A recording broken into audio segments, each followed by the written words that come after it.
Ladies and gentlemen, let me ask you something. How many of you have ever given your all to someone only to feel invisible in return? How many of you have poured your time, your energy, your love into people who treated it like it was nothing? If you're nodding your head right now, let me tell you something. That ends today. Because today we talk about value, not just any value, your value. And here's the truth. People will only appreciate what they believe is scarce. They'll only respect what they feel they can lose. If you let them think you're always there, always available, always bending over backward, they'll take you for granted. It's human nature. But you have the power to change that. If you don't set the price tag on your worth, someone else will. And trust me, they'll undervalue you. Life doesn't hand out respect. You have to command it. People will treat you based on the standards you enforce. If you constantly give away your time, energy, and effort without requiring anything in return, the world will assume your value is low. That's how human psychology works. What is given freely is rarely appreciated, and what is abundant is taken for granted. To think about the most coveted things in life: diamonds, gold, luxury cars, exclusive clubs. Why do people desire them? Because they aren't easily accessible, because they demand a high price. The same principle applies to you. If you make yourself too available, too accommodating, and too forgiving, people will assume that's just who you are. Someone they can lean on, someone they can depend on, but never truly value. You see, setting your worth isn't about arrogance. It's about self-respect. It's about understanding that your time, your energy, your love, and your presence are not unlimited resources. They are privileges, and not everyone deserves access to them. You have to start seeing yourself as a high-value individual. That means learning to say no. That means setting boundaries. That means refusing to accept less than you deserve. Look at your relationships, your friendships, your workplace. Are you being valued, or are you simply being used? If people only call you when they need something, if they assume you'll always say yes, if they never stop to appreciate what you do for them, that's a reflection of the standards you've set. It's not their fault for taking. It's your fault for allowing it. And let's be clear, raising your standards doesn't mean being selfish or cruel. It means having the courage to demand better. It means being willing to walk away from situations that drain you. It means understanding that when you say no to things that don't serve you, you create space for things that do. Some people will get upset.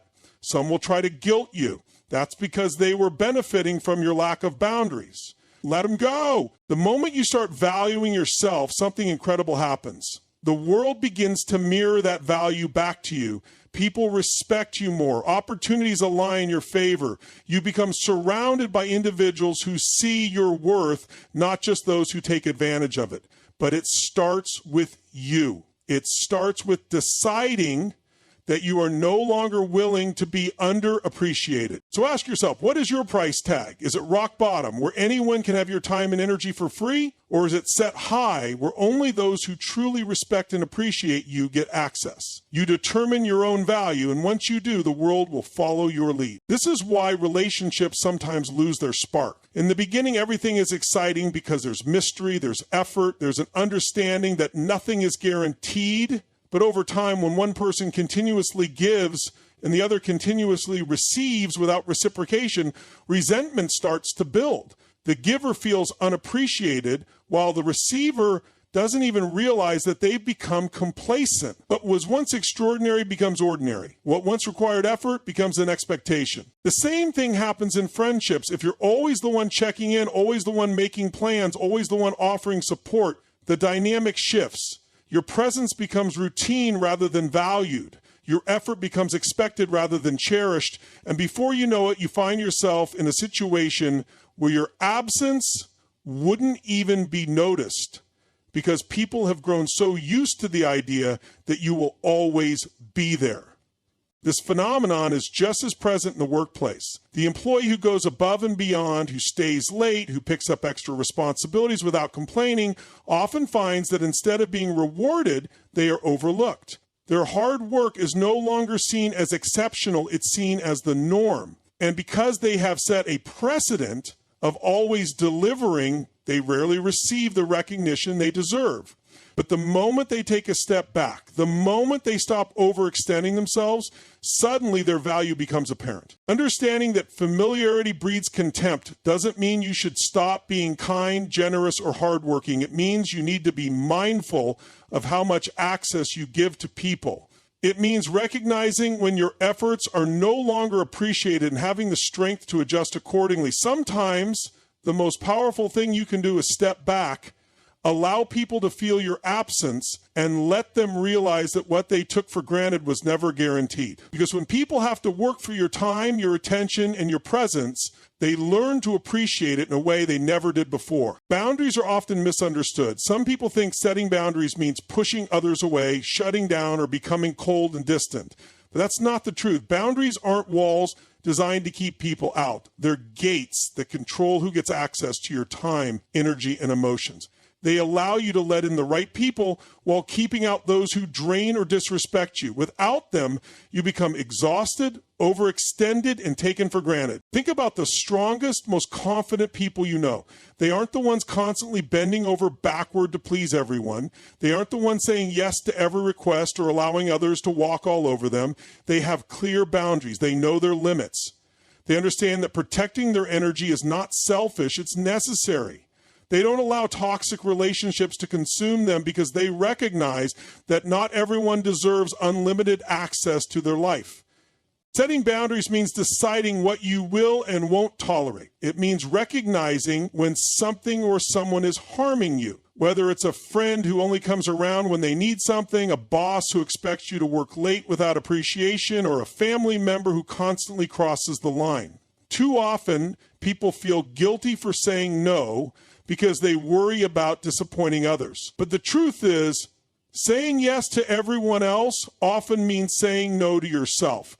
And that's not a sacrifice you should be willing to make. When you have no boundaries, you allow others to dictate your life. You end up feeling used, undervalued, and resentful. But when you establish clear, firm, and healthy boundaries, you teach people how to treat you. You show them that your time is valuable, your emotions matter, and your needs deserve respect. And the amazing thing is, the right people will respect those boundaries. The people who genuinely care about you won't be offended when you say no. They will appreciate your honesty and understand that your limits are a reflection of self-respect, not rejection. At the same time, boundaries give you the power to decide who stays in your life and who doesn't. They allow you to open the gate for people who uplift, support, and respect you while shutting it for those who only bring negativity, drama, and toxicity. And sometimes people will test your boundaries. They'll push against them to see if you'll bend. But if you stand firm, you send a clear message. You are not someone who can be manipulated, used, or taken for granted. Having strong boundaries isn't about isolation.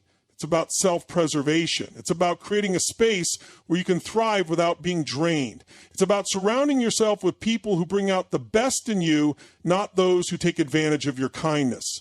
Because at the end of the day, your life is yours to protect, and only you get to decide who deserves a place within its gates. Absence is one of the most powerful tools you have, yet most people are afraid to use it.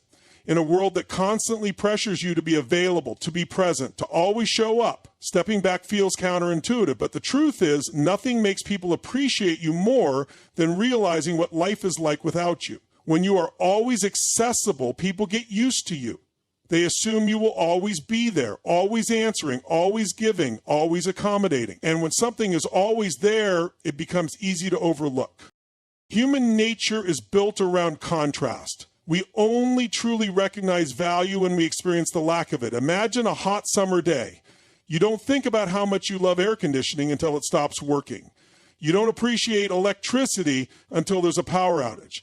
You don't value water until there's a drought. The same principle applies to people. When you are constantly available, your presence becomes an expectation rather than a privilege. But when you remove yourself, when you step back, go silent, or distance yourself, people are forced to notice the gap you leave behind.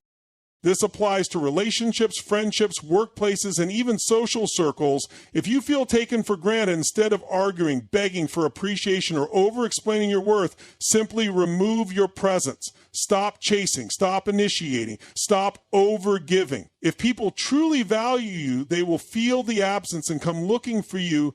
If they don't, that's all the proof you need that they never truly appreciated you in the first place.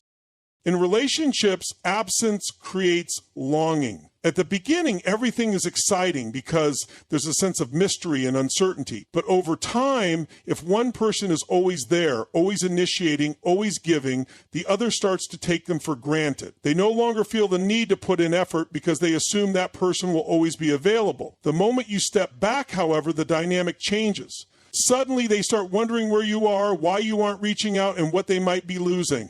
That's when appreciation grows. In the workplace, absence is equally powerful. The employee who constantly says yes to extra tasks, who works overtime without question, who never sets boundaries, eventually they stop being noticed.